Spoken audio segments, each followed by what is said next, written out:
This dreary, desolate landscape holds a few secrets for those brave enough to seek them.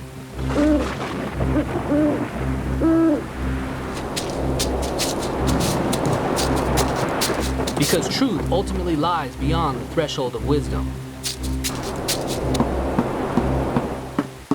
Welcome to the Republic.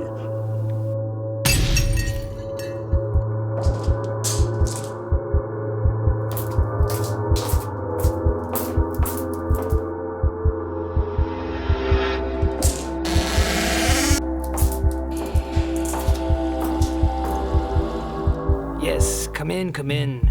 I've been expecting you. Could use the help holding down my cadaver because I'm experiencing some undesirable twitching as of late. That's where you'll find the gloves. You'll need them. This one is fresh. When you're ready, press down on the torso.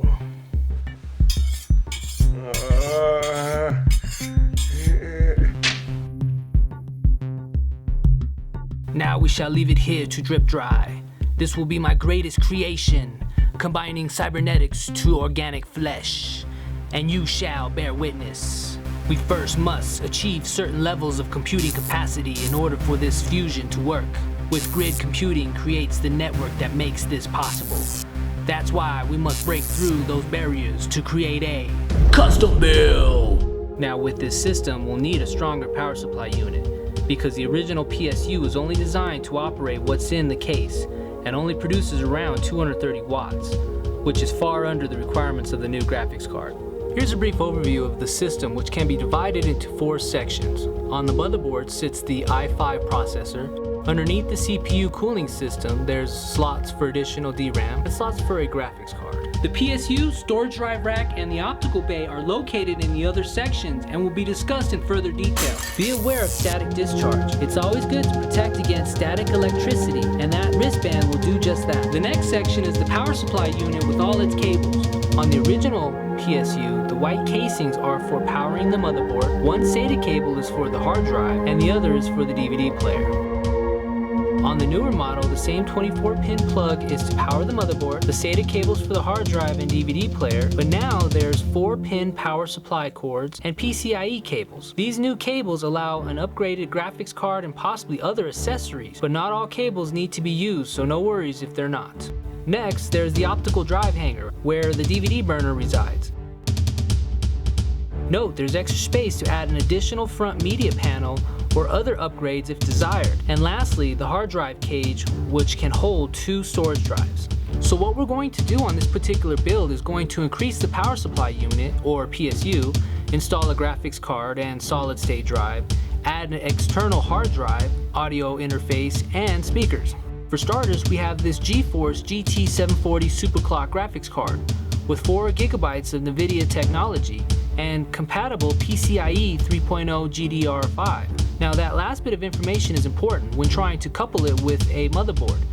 Try to get the latest version, so if needed, the card can be carried over to any new system. Always try to avoid buying something twice, especially technology.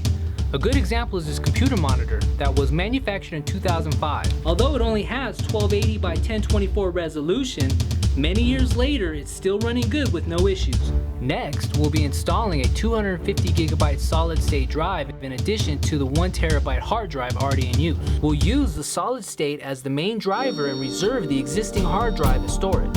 In the computer case, there's additional space to add a hard drive to the system, but you'll need to supply a mounting bracket to ensure a proper fit.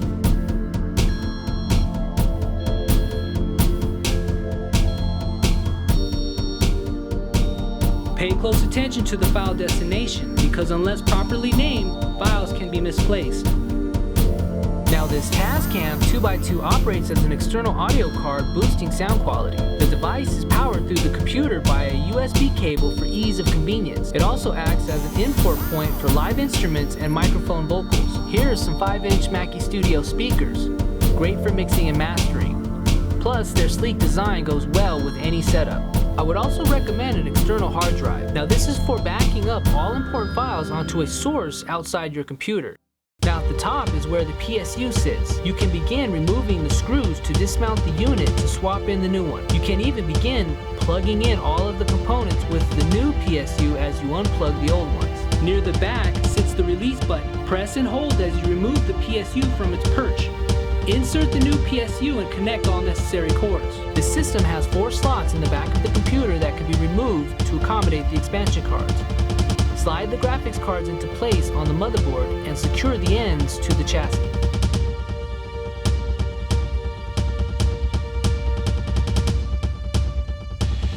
That's it for the interior.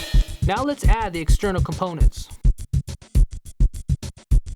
First, the monitors. It has both DVI and VGA connecting cables. The last monitor uses a VGA cord, but the graphics card has only a DVI port, so we'll need to add an adapter to turn one end of the VGA cable into a DVI input. Plug in the audio interface into the computer through the USB ports on the back of the case. Then plug in the speakers using some TRS cables. My advice is to buy long cables and properly manage the cords, versus needing a longer length and having to buy twice. Now you can adjust the volume through the knob on the audio interface. Here's a quick rundown of the system specs, showing the type of devices, temperature, and capacity. Our new graphics card and solid-state drive appears below, so we're now certain the system is fully installed. Also, you'll need a surge-protected power strip to plug everything into. Don't skimp on this item because one lightning storm and your whole system gets fried.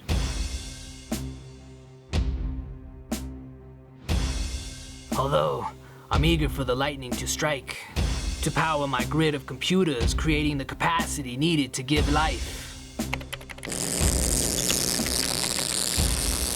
It's working! It's working! Beware of the dangerous trail home.